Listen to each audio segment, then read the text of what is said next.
Tuz g'orining qisqacha obzorini qilib ketamiz. Mana bu tuzga juda to'yingan suv. Stomatit, faringit degan kasalliklarga davo bo'ladi deyapti. Odamlar olib baklashkada olib ketishyapti. Yukarılarda çıkmamız gerekiyor. Yok içim yok. Og'iz chayqash kerakda. G'orni tepa qismida davleniya bosim 733 mm simob ustuniga teng ekan. Pastda davleniya juda baland bo'lar ekan. Xullas, bitta zalda ichida ikki xil bosim mavjud.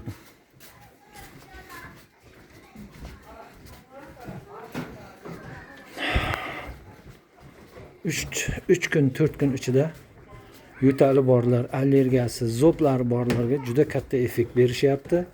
Ular buni kameraga aytishdan uyalishdi. Yosh bolalarga ham juda katta foydasi bor. Allergiyali bolalarni olib kelib qo'yishyapti xonalarga.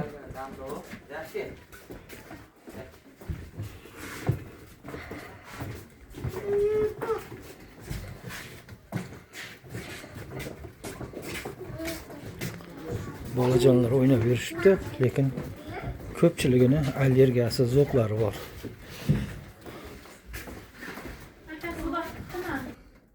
Birinchi xonani o'zida boshqacha xususiyatga ega bo'lgan xona ekan.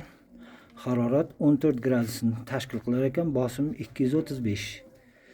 Bronxial astma, surunkali yurak qon tomir kasalliklarining birinchi, ikkinchi bosqichi. Xafaqonlik kasalliklarining ikkinchi bosqichigacha, polinoz kasalligiga davo ekan. Birinchi xonani o'zi juda boshqacha. Mana tepadagi oppoq patologlaricha shitlarigacha oppoq. Lekin nafas olish juda birdaniga yengillashadi, kirgan odamga juda katta foydasi bor.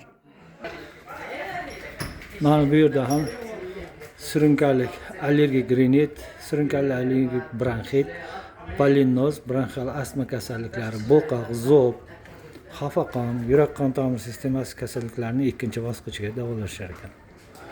O'pka sili, yurak qon tomir sistemasi, infeksion kasalliklar, onkologik kasalliklargacha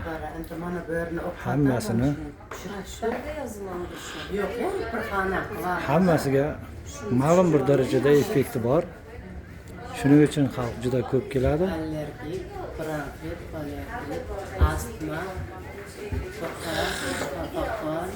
Sog'lom bo'lsangiz ham profilaktik maqsadda kelib, albatta bu g'orni bir ko'rib ketishingiz kerak bo'lar ekan. Juda ajoyib joy. Xayr, salomat bo'lingizlar.